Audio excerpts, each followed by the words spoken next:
All right, hello. Just a second here. Let me get this down. All right. Yeah, coming to you. Turn down this monitor here a little bit. Don't want you to get that echo, or I don't want to get it either. All right. Hey, everybody, welcome. This is the BFTAA and More show coming to you on a Monday right here in Kansas City from the W.E.B. Du Bois Learning Center, located at 4510 East Linwood Boulevard. We ain't been on the 50s in a bunch of years, but yeah, 4510 East Linwood Boulevard in Kansas City, Missouri. And we are so glad that you're able to join with us today as we bring you another episode of the BFTAA and More show. See if I can adjust this a little bit. Got a few levels off. Yes, now the KUAW stands for Knowledge, Understanding, and Wisdom. So you're listening to us right now on KUAW, the media arm of the Black Family Technology Awareness Association. Yes, the Black Family Technology Awareness Association is celebrating this year 20 years of serving the families, the communities in the urban core and underserved areas of greater Kansas City, bringing technology, closing the digital divide. That is what we're about. That's what we've been doing for 20 years. 20 years this year. We started back in 2004, and we incorporated in 2005, and we're still going today. So we're celebrating all year long. If you or anyone you know has been a part of the Black Family Technology Awareness Association, received services from the Black Family Technology Awareness Association, or volunteered or in any way been affected by the work being done by the Black Family Technology Awareness Association, we would ask that you would please let us know. We'd like to get some testimonials, some words, and some encouragement as we go into this next 20 years. Getting a little chilly in here. Just a second, I'll be right back. Got to get my screen over here. Want you guys to just sit back and relax for a hot second. I'll be right back. I'll give you a little bit of our information.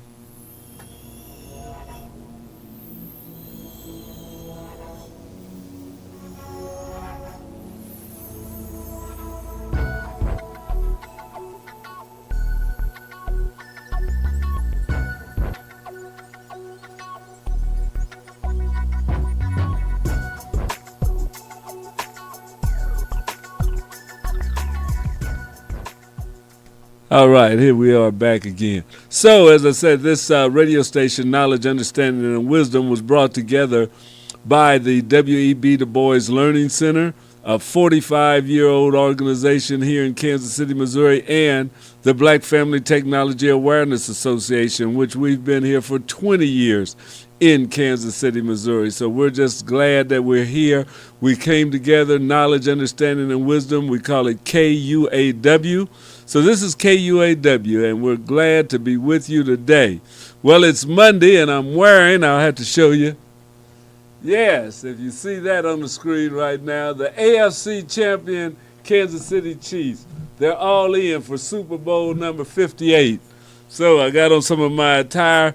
Yesterday there was an exciting game we watched as Patrick Mahomes and company were able to advance, beating the vaunted Baltimore Ravens, which was thought to be in the Ravens' favor, but the Chiefs did bring out a victory there. So it was a big defensive struggle. Wasn't a whole lot of points scored, but the Chiefs came out victorious, and they are now on to the Super Bowl for the fourth time in 5 years. They've really been racking up the visits there. They won 2, lost 1, and we're getting ready in a couple weeks to see if we can add number 3. And if we add that number 3, it will be back-to-back, which hasn't been done in quite a few years that any team has did back-to-back Super Bowl wins. So it's a chance for us to tie a record, to start moving forward in history, and it was just a great thing to watch that game. I didn't go to the game as it was in Baltimore, and I probably won't be at the Super Bowl either, but I'm going to be there rooting for them right from my living room or wherever we decide to be if there's a Super Bowl party or something going on somewhere. But I tell you, Kansas City is getting to where we're really getting spoiled with all of these AFC championships, Super Bowl appearances. We went so many years here in Kansas City that we didn't have that type of team. We've been in the playoffs. It wasn't a total drought because the Chiefs have put together teams that have made it to the playoffs, but after the first Super Bowl win we had in Super Bowl number 4, we were on a drought of showing up for about 50 years. And it was really a long time. We got all the way up to some AFC games, but we never seemed to be able to get past the AFC title game. So we didn't win any championships in that time, even though we had made the playoffs. I think under Marty Schottenheimer, we had 2 or 3 appearances in the AFC championship game, but we didn't come away victorious. But since the era of Andy Reid, and Andy Reid took us to the playoffs even before Patrick Mahomes, but we didn't get to the Super Bowl. And then we brought Patrick Mahomes in. They have been almost unstoppable. This year was a bad year because we didn't win our division to have all of our home games, all of the playoff games here in Kansas City, which we've had for about 5 years. So we actually had to go on the road playing from the wild card week on. So they've played 3 weeks in a row, but they have earned themselves the opportunity, the chance, to go to the big dance. So in a couple of weeks, we're going to be sitting down, glued to our sets. I went out right after the win. We ran around to the local sporting goods store and picked up the AFC champion T-shirt. I'm going to hold off getting those because the next T-shirts I get, I want them to have Super Bowl on them. But it's just a good feeling here in the city. Everybody was kind of upbeat after the game. We had to wait in line to get into the stores to get the shirts, but it was all the weather was decent, and it was all in good spirits. Everybody was waiting and just really excited about what the Chiefs have done. So for you cities that haven't enjoyed that or haven't had a Super Bowl run in quite a few years, it's something. Also want to give our hats off to Mr. Lamar Jackson of the Ravens. He's going to be the MVP, or he is the MVP of the league this year. But, they gave it a good try, but they weren't able to bring it out. It was a good game. It was virtually a clean, hard-fought game. and a good game. So the Ravens have nothing to hang their heads about and stuff. They put up a good one there, and hopefully they'll be back again next year, and that the Chiefs will be back again with them. But it's hard to do in this league, is to go back to the Super Bowl again and again. That's why it's really something that the Chiefs have been there so many times here regularly. That's an accomplishment. So Kansas City, you should be proud of your Chiefs, proud of all the hard work that's been going into it. All right. So, we also want to say congratulations to the San Francisco 49ers. We met them in a Super Bowl once before. Looks like it's deja vu all over again. The Detroit Lions put up a good fight. They had a good lead, but the San Francisco 49ers hung in there and just didn't give up, and ended up coming from a 24-7 deficit to win the game. So, it was some good football yesterday. A lot of people were glued to their sets. I didn't think I was going to watch the second game that diligently, but man, I got into it and I was there on the set again, couldn't get away. But, we're glad for it, and it's a good feeling here in town. All right. So we've got other things to get to today, though. We got to talking a little bit last week about AI, artificial intelligence, and there's been a lot of information coming on that. We also have what is called Black History or Negro History Month that will be starting this week, February of every year, Negro History Month, although we know that Black history is American history, is world history, and is 365 days a year. So we're going to be looking at some history in particular, but if you tune into this station on a regular basis, you're going to hear some of the things that have been done for, by, and of African Americans, about Africans in general, from the whole diaspora, the Caribbeans, from the European continent, in Asia. There are dark-skinned people all over the world, and they have been doing fantastic things as much as others in history. So we try to give you a little bit of that anytime it comes up, and that we can talk about it not just in February, but we will celebrate February as the Negro History Month, started by Carter G. Woodson for quite a few years. I think it was back in the 20s and 30s. I'll get that as we get ready to roll into it this year, the exact dates and stuff, but it's been around because it was needed, and right now it's even needed more because African American history is being attacked. Some saying it's to make people feel guilty or to make people feel less. And no, it's about telling the truth, about getting the word out, about uplifting people. It's not to denigrate any person and stuff. It's to lift somebody up. So telling the history or teaching complete history should not make anybody feel bad. It's like that's how we learn. You have to know what has been before so that you don't repeat some of the actions again if they weren't worth repeating, or that you can repeat actions that are good because you know what's been done. You don't have to reinvent the wheel. But we have to know the truth. So that's one thing that we're doing, and some people, like I say, are a little taken back about diversity or about teaching black history or black studies or any of that, which is just because of the name, because we've been getting history from a European perspective for years and stuff, and that's presumed to be just normal. But to leave out the efforts of peoples that make up maybe a third or more than a fourth of the world's population from the history is kind of not right. So as we go forward today, we will talk a little bit about that. We're also going to talk about a new news outlet that's in Kansas City. I just signed up for it. And a lot of the stuff that you see or hear me talking about comes from different outlets that I subscribe to that are out there. And you should subscribe to more than one paper, more than one news source, and not just go by what one group or one paper says, but to look at a lot of different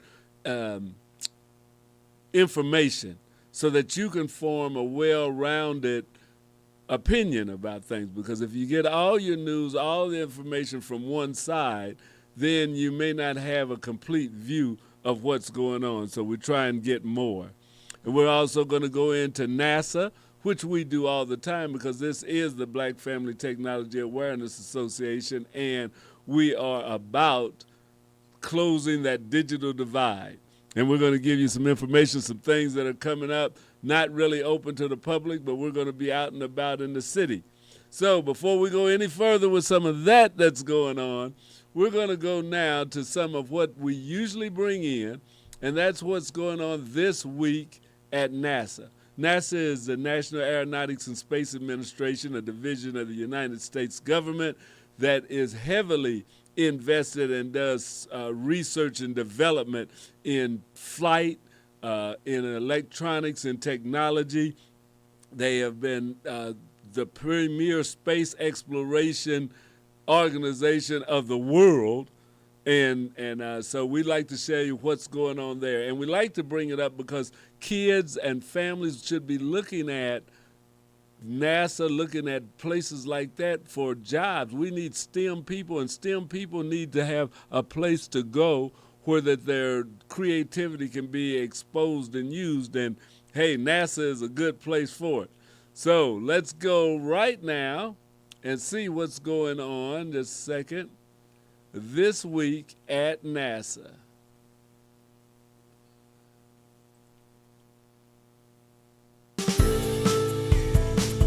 What's up for December? The best views of the moon and planets, the Geminid meteors are set for a great show, and a chance to observe an asteroid with your own eyes. That's not the one I want. Here we go.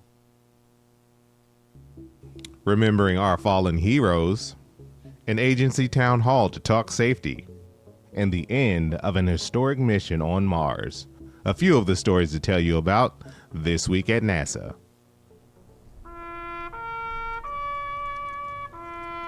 Our annual Day of Remembrance observance at Arlington National Cemetery took place on January 25th.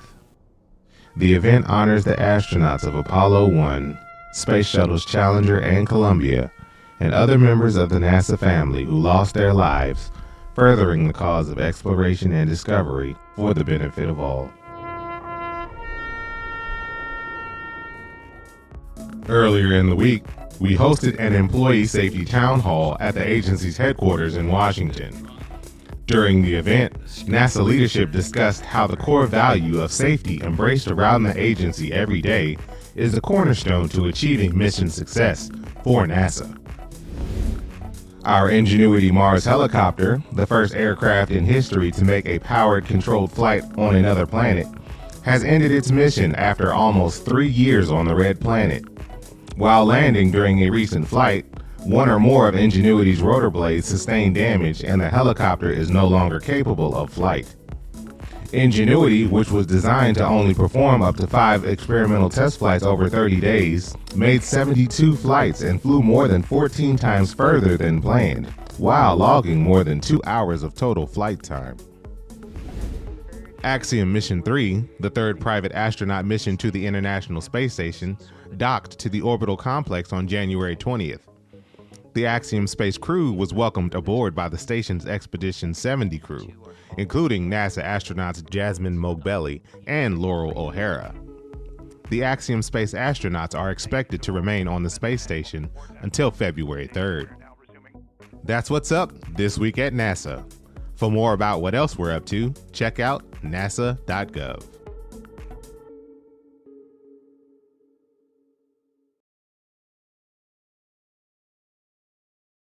Wait a minute. Here I am, yes. All right, that's what's happening on NASA. So, yeah, the helicopter, remote helicopter or drone that they had up on Mars damaged the rotor, not able to fly anymore, but really flew longer than was expected or assigned for it, and it went on a lot of missions exploring the Martian surface. So sometimes they send things up that's supposed to last for maybe 15 days or a month or something, and it goes on and works for a year or 2 years. The rover that they had on Mars for a long time spent more than 5 or 6 times the amount of time that it was supposed to be operational. So a lot of these things are well made, and when they go up there, they're collecting information. They were able to still be able to get the data off of the damaged drone. But it's just amazing the things that they can do and what we're finding out about different planetary bodies, asteroids, planets, moons, that we're actually going there and touching and getting samples or getting real data off of these planets. I mean, when you think about it, it's just amazing what's going on in the world right now. So we're going to continue with NASA because, as we say, we want to close that digital divide, and we can do that by getting involved in science, technology, engineering, and mathematics, the STEM program. STEM stands for science, technology, engineering, and mathematics. That's what our organization is about, getting children, getting families, getting you to get involved with STEM, to want to know a little more about it, to try and learn what you can. Everybody's not going to be a rocket scientist. Some of us that are a little more mature or up there in age and stuff, it's just good enough if we can pick up the phone and see our grandchildren, or make emails and send photos to friends and family far away. And for some, that's enough, and that's good. We just want to make sure that we're using this digital technology to help improve our day-to-day living, what we do, how we communicate, how we interact with each other, how we spread news. So we're going to go right now to Space to Ground from NASA. Here we are, Space to Ground.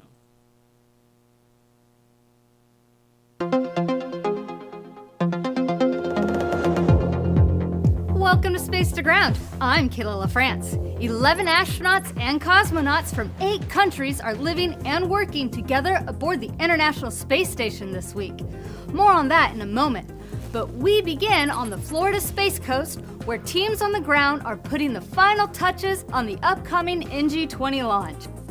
NASA's 20th Northrop Grumman mission is slated to launch no earlier than January 29th from NASA's Kennedy Space Center, and will take essential supplies, experiments, and equipment to the orbiting complex. After launch, the cargo vehicle will spend the following 2 days in orbit as it approaches and rendezvous with the space station, where the crew on board will capture the Cygnus spacecraft with the robotic arm and berth it to the Unity module.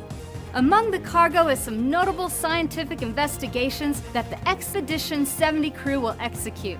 This includes a technology demonstration from the European Space Agency to further understand the capability for 3D printing of small metal parts in space.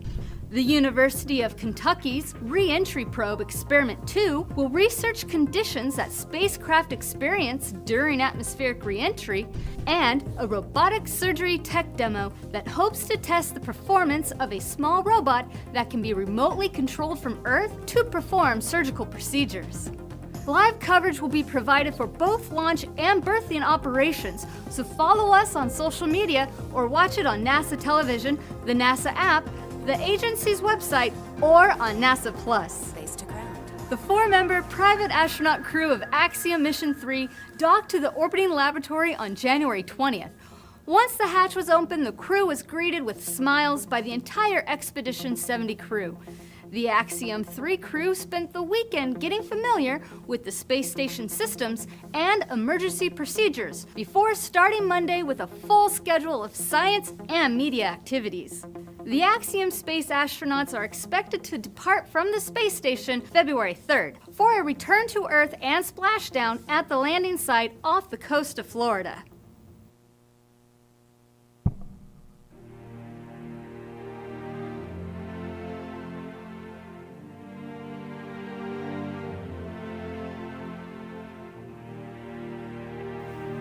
Each year on the 4th Thursday in January, the Space Agency pauses to honor members of our NASA family who lost their lives while furthering the cause of exploration and discovery.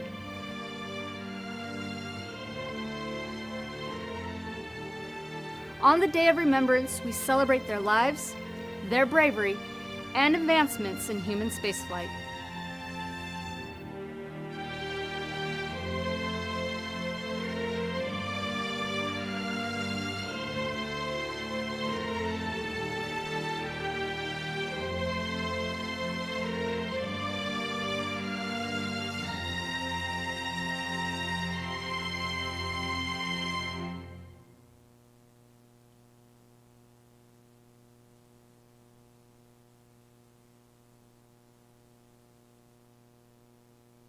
All right, all right. That is Space to Ground from NASA. As they say, we want to take a few seconds, a moment of silence My for mail usually doesn't come in this many neat box. who have lost their lives in the conquest or in the exploration of space. So NASA recognizes those people that have lost their lives. A couple of the space shuttles that actually had accidents and everyone aboard was killed, and the Apollo capsule that caught fire on the launch pad that didn't leave the ground and killed 3 people there. So it's not without its dangers. Space is still a dangerous place, and there's not a lot of room for error. So we want to take our hats off to the brave men and women. We get kind of used to it. We see people coming and going. We hear there's another space launch. There's people going to space. And it kind of seems every day, but it is a very hostile environment that they're going into. And it still is an extremely dangerous thing, although it's exciting, and I feel that is definitely worthwhile. It is definitely something we should be doing as a peoples here on Earth. All right, all right, all right. So as we get ready to go into the next thing, we're looking at some news. There's a new company, a new news outlet in town, and it is the Kansas City Defender. The Kansas City Defender is a newsletter, newspaper, website.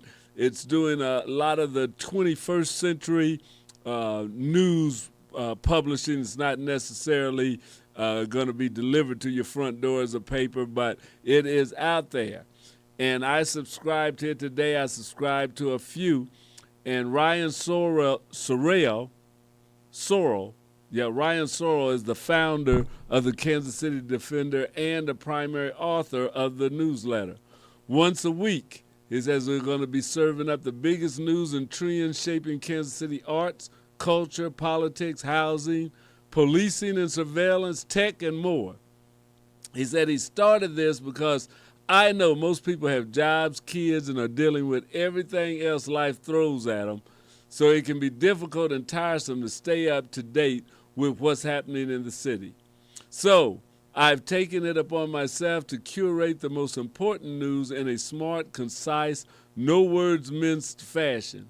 Says, I value your time, so our newsletters will almost never take more than 3 to 5 minutes to read.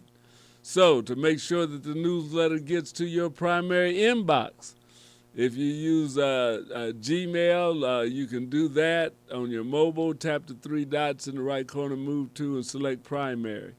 On your computer, hit the back arrow. So there's a lot of ways that you can subscribe to this newsletter, and Ryan is there to do it. It says, you're a part of this, and I always welcome your thoughts and feedback. To reach me, please just hit reply, and your email will go directly to my inbox.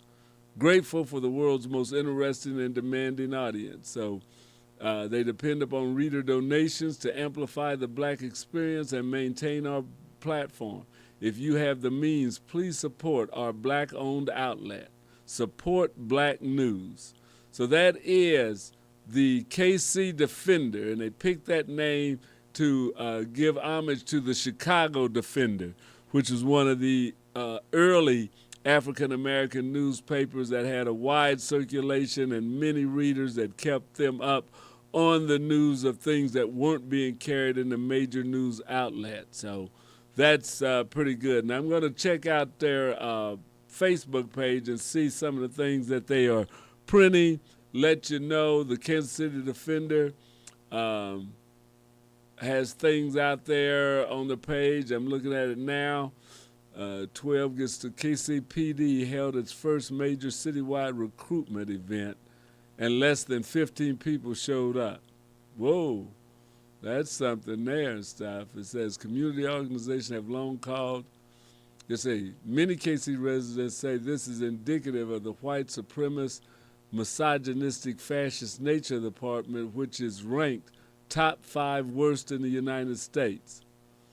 So that's kind of strange. Community organizations have long called for the massive 260 plus million budget that goes to the racist department to instead be redistributed to essential resources like affordable housing, health care, mental health, fresh food and grocery stores, and more.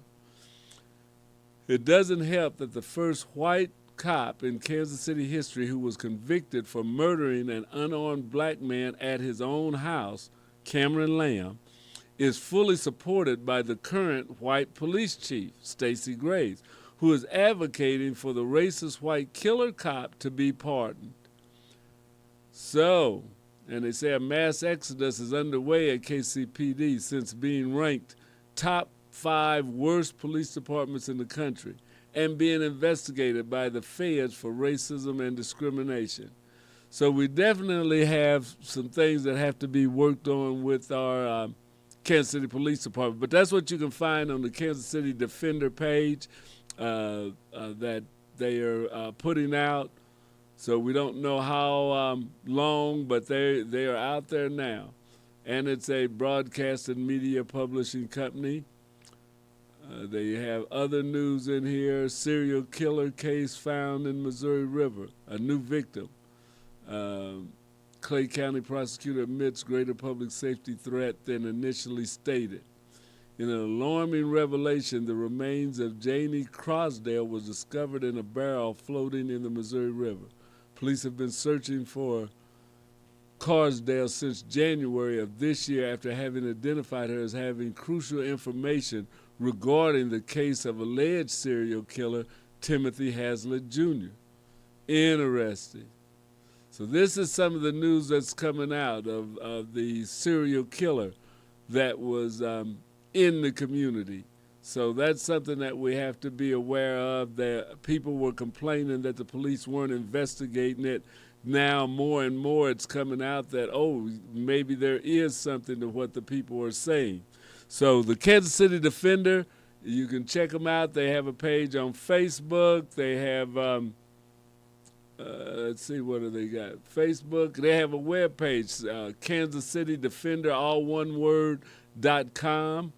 Their Gmail is kansascitydefender1@gmail.com. They're located in Kansas City, Missouri, and they're not rated yet, no reviews. So check them out. Give them some reviews. Hit them up. Let's see what you think about the Kansas City Defender and the news that they are bringing forth in Kansas City. All right. Now, we talked a little bit last week. One thing we talked about was the child tax credit expansion that's coming. I don't know if that's been voted on yet, but they're looking to put more money maybe into the pockets of parents with children that are among, say, the working poor, so that you will have a little more money to spend. That they started that during the COVID pandemic, and found that by that tax break was able to lift millions of kids out of poverty, out of the poverty ranks. So that tax cut can be generated again, and it's going before the House in the coming weeks. We'll keep an eye on that and hopefully bring that to you. All right, as we talk about AI, there's a lot of ways you can look at AI and play with it if you want to learn more about it. If you have a PC or a tablet that you use Microsoft Edge, which is a web browser, and Bing is the Microsoft search engine. If you've got that on your computer, chances are, and you're not a business, if it's just your personal, then you have access to Microsoft Copilot, which is actually an AI chatbot. And you can use it to do all the things that they're talking about with AI for free. It's right out there. Microsoft is putting it out there. If you want to go on and see about it, writing you a letter or generating a picture or doing all this stuff that you're hearing about AI, you can go on your computer. If you have a PC, it'll even work on Chrome and Safari. So if you have an Apple or a Mac, they'll just have to download the Copilot. But you can practice, or you can play with it, or you can just see what AI can do and if there's any benefits to it. Doesn't cost you anything. There's a lot of sites that tell you how to use or how to try different things on it. There's groups on Facebook and YouTube that'll help you with AI. But you can go in there and just tell it right now to write a letter about something and see what it does. See what it gives you back. Play around in it. You don't have to give it no personal information. Don't tell it a whole lot of things. Just ask it to tell you briefly what's the best way to go somewhere. Where are the best restaurants in Kansas City? And see what it comes back with. You can play around with it. You can see what it does. You can also come up with different pictures and stuff. You can tell it to make you a picture of a dog chasing a car, anything like that. And it will do it, and it may give you 2 or 3. If you tell it that didn't hit it, do it again, it'll do it again. So you need to practice with it. So Copilot in Bing is one way that you can start using AI. So you can learn everything you need to know about the Copilot and the Bing AI chatbot, its features, capabilities, limitations, and more. So Microsoft, and this is from the Tech Republic newsletter that I get, Microsoft has made a deliberate and undeniable commitment to the integration of generative artificial intelligence into its line of services and products. One of the most prominent examples of this integration is Copilot in Bing, which expands the open source foundation of ChatGPT and adds large language model capabilities to Microsoft Edge and Bing searches in the form of a ready-to-use chatbot. So Copilot is an additional feature of the Bing search engine that allows you to search for information on the internet. It was previously called Bing Chat, and searches in Copilot in Bing are conducted using an AI-powered chatbot based on ChatGPT. So, and it can also be used to generate content, reports, images, outlines, poems, based on information gleaned from the internet and Microsoft's database of Bing search results. As a chatbot, Copilot in Bing is designed to understand complex and natural language queries using AI and LLM technology. So I know what AI is artificial intelligence. I'm going to have to look up LLM technology, but it's got to be a way of language models. So without getting deep into the specifics of how AI systems work, the basic principle is that the more input data an AI can access, the more accurate and useful information can be produced. Copilot in Bing taps into the millions of searches made on the Microsoft Bing platform daily for its LLM data collection. So that's something that you can use, and it's free. If you have a computer, if you have Microsoft Edge, which that is the browser of Windows 10 and 11, if you've done your updates and stuff, you should have that on your computer. It doesn't cost anything. You can start playing with AI and learn a little bit more artificial intelligence and how it may be able to work for you, or if you want to stay away from it altogether. But that's something that you can look into. Now, AI is here. It's not coming. It is here today. And one of the things that we're learning, I just heard on the news that X, which used to be Twitter, is now blocking any searches for Taylor Swift because a deep fake or some deep fakes were made to impersonate Taylor Swift, and I didn't see any of them, so I don't know if it was not flattering or what, but they're trying to see about stopping it and not allowing things like that to happen, because deep fakes can be a problem. They're now made or getting made to where they can actually make you think that somebody, and somebody could do a deep fake of you and have you saying something you didn't ever say, and it's not you at all, but it can be created on the computer. So that's something, and they did that back in early 2000s or mid 2000s. I think the Saturday Night Live people did a thing on Obama and had him saying bad words and talking bad about Donald Trump and stuff. And he didn't have anything to do with it. They were doing it to show that this is something we really got to get a handle on, because you may see something on the internet, and before you react, if it seems really too outlandish, you might think, wait a minute, maybe I better check this out and see if this is a deep fake, if somebody's just trying to pull the wool over my eyes, because you may see something from a politician, or it doesn't have to be a politician. It can be from a school teacher or looking like you or your child, anything, and sounding like them, and making it hard for you to distinguish from what's real and what's not. So we need to be aware of that and make sure, because, I mean, people can call you. They're doing that with scams and stuff. They'll call your home, and you think it's your grandchild on the phone, and it's not. But the voice is sounding exactly like them.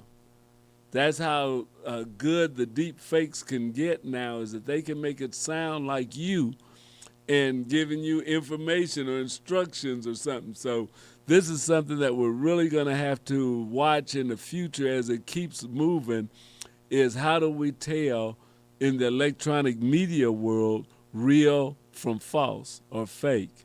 And not just in the media world. Like I say, it could be on your phone. You could pick up your phone and you think it's a regular call from somebody. They can already spoof the number to make it seem like somebody you know's phone number, and then they can start telling you something and it's not real. So we've got some things coming down the pipe that we're really going to have to make sure that we find ways to identify deep fakes.